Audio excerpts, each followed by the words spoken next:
Muy bien, pues vamos a adentrarnos en una historia fascinante. Y digo historia porque esto no es solo un manual sobre educación, sino un relato sobre lo que significa transformarse, tanto personal como profesionalmente, en un mundo que, bueno, ya sabemos que no para de cambiar. Es la crónica del viaje de un profesor, un viaje desde su zona de confort hacia un horizonte que ni él mismo imaginaba. Y aquí es donde empieza todo. Este es el profesor Elías. Y esta era su aula. Un espacio que era un fiel reflejo de su manera de enseñar.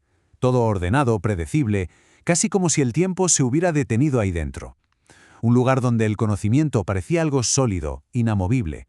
Él lo tenía clarísimo. Su papel era el de ser el guardián de un saber ya establecido, de una verdad que no se cuestionaba. Él hablaba desde su cátedra, y los alumnos pues escuchaban y tomaban apuntes. La información, claro, iba en una sola dirección, de él hacia ellos. Y siempre hay un pero, ¿verdad?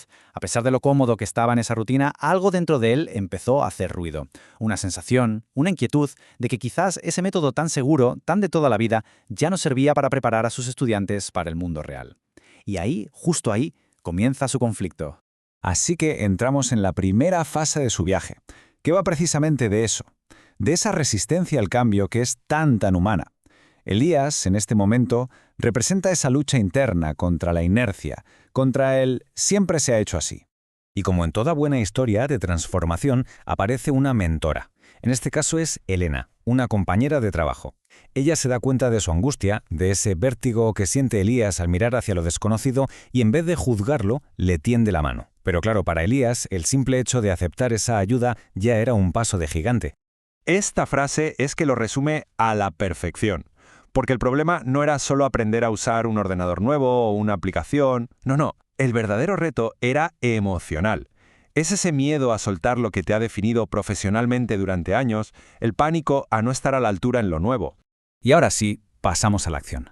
¿Cómo se empieza a desmontar un muro tan grande de resistencia? Pues Elías no lo hizo de la noche a la mañana. Su cambio fue un proceso, paso a paso. Y vamos a ver cuáles fueron esos pasos. Al final, todo su viaje se puede resumir en 4 cambios fundamentales. No hablamos de ideas abstractas, sino de acciones muy concretas que empezaron a cambiar no solo su forma de enseñar, sino toda la dinámica del aula. Venga, vamos a verlos uno por uno. El primer cambio fue súper simbólico, transformar el espacio físico.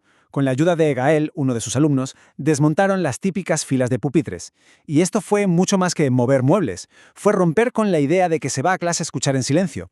El aula se convirtió en un taller, en un lugar para colaborar, para probar y sobre todo para entender que equivocarse no es fracasar, sino aprender. Y aquí llega algo fascinante. Se invierten los papeles. Elías, el profesor, se deja enseñar por su alumno. Y juntos descubren algo clave. La tecnología no es la meta.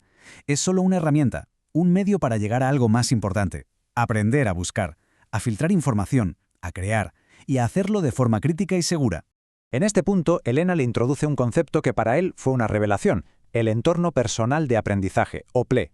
O sea, la idea de que el conocimiento ya no está solo en los libros de texto o en la cabeza del profesor, está ahí fuera, en una red global de personas, de recursos, de herramientas, y cada cual puede construir su propio ecosistema para aprender. ¡Una pasada! Y claro, una cosa lleva a la otra. Si el PLE es tu entorno, necesitas llenarlo de gente interesante. Y ese es el tercer paso, construir su propia red personal de aprendizaje. Elías empieza a leer blogs, a participar en foros, a conectar con otros profes de todo el mundo. De repente, su propio aprendizaje, que estaba estancado, coge una vitalidad increíble.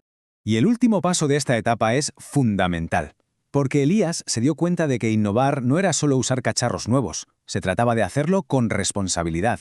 Junto a Elena, entendió que su trabajo ahora también era formar a sus alumnos como ciudadanos digitales, enseñarles a comportarse en la red con respeto, a ser críticos y a proteger su identidad. Con estos 4 pilares bien asentados, la transformación de Elías se hace total. Ya no es el mismo profesor que conocimos al principio. Su rol, su propia identidad profesional, ha dado un giro de 180 grados. Es que esta tabla lo deja clarísimo. Pasó de ser el sol alrededor del cual giraba todo en el aula a ser más bien un arquitecto que diseña experiencias de aprendizaje. Ya no se dedicaba a dar todas las respuestas, al contrario, su trabajo ahora era plantear las preguntas interesantes, los retos que obligaban a los estudiantes a pensar y a construir su propio conocimiento. Y aquí lo vemos, este es el resultado. El orgullo que siente Elías al ver a Iker no es porque el chaval repita de memoria lo que él ha dicho, sino porque le ve pensar por sí mismo, conectar ideas, buscar soluciones, de forma autónoma. Ese y no otro es el verdadero éxito de su nuevo método. Y así llegamos al final de este viaje. Una transformación que, como vemos, no solo le ha cambiado a él, sino que ha redefinido por completo su entorno, empezando por ese gran símbolo de la educación de siempre, la pizarra. Aquel santuario de datos estáticos del principio, mira en lo que se ha convertido. Ahora es un espacio vivo, dinámico, lleno de luz, un lugar que te invita a crear, a colaborar, a descubrir. El cambio por fuera es el reflejo perfecto de la revolución que Elías ha vivido por dentro. Y esta es la gran lección de toda la historia. La pizarra, que antes era una simple superficie con unos límites muy claros, se convirtió para él en una metáfora de un horizonte infinito de posibilidades. La única barrera real no estaba en las herramientas, sino en la mentalidad. La clave, como descubrió Elías, es esa: mantener el corazón y la mente abiertos al cambio continuo. Porque al final, Elías entendió que la innovación no era una meta a la que se llega y ya está, se acabó. Es un camino, un proceso constante de aprendizaje, de adaptación, de renovación. Y esa es la pregunta que su historia nos deja a todos en el aire.